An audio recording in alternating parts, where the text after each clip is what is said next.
G'day, Bill Thompson for Justice Watch in Melbourne. I just attended the abridged commencement of the hearing of Greg Lynn's murder case, and shortly after I arrived in the public gallery, the jury came in and then were dismissed by the judge. I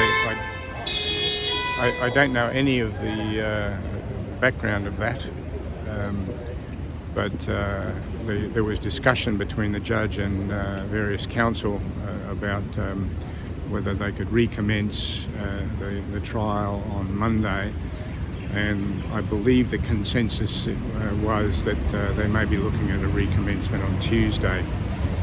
So the wheels of justice turn slowly, if at all. Bill Thompson for Justice Watch in Melbourne. Yeah, Bill Thompson for Justice Watch in Melbourne. There were a couple of things I forgot to mention in my monologue outside the Supreme Court. After the judge discharged the jury, he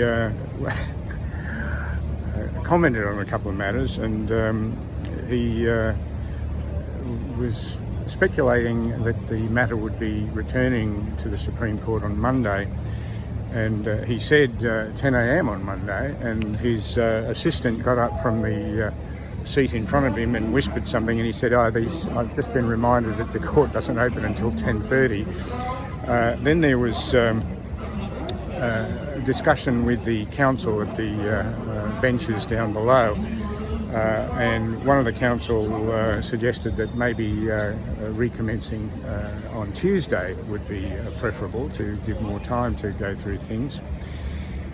There was also a possibility of changing the courtroom for the matter.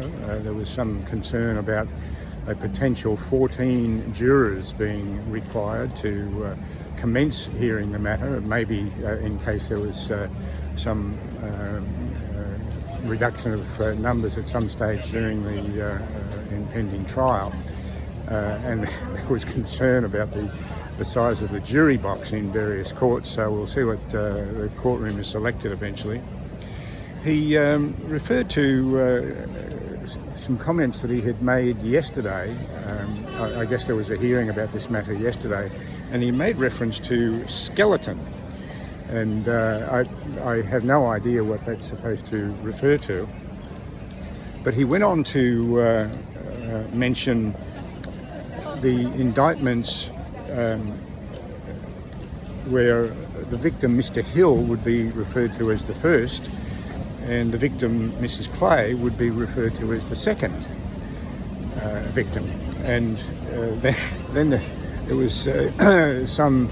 I took it as some confusion on the part of the judge about whether he should have referred to Mrs. Clay as the number one and Mr. Hill as number two. But we'll see how that eventuates. Maybe there'll be some discussion going on in the court now. I left at about 20 past 11.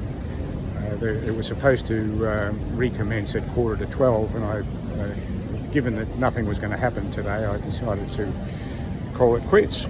So that's the end of proceedings for today. I'll be interested to read what the actual journalist, legal scholar, commentators have to say about the matter. But the public gallery was full upstairs over courtroom 3, and we'll see what happens next week. Bill Thompson for Justice Watch in Melbourne.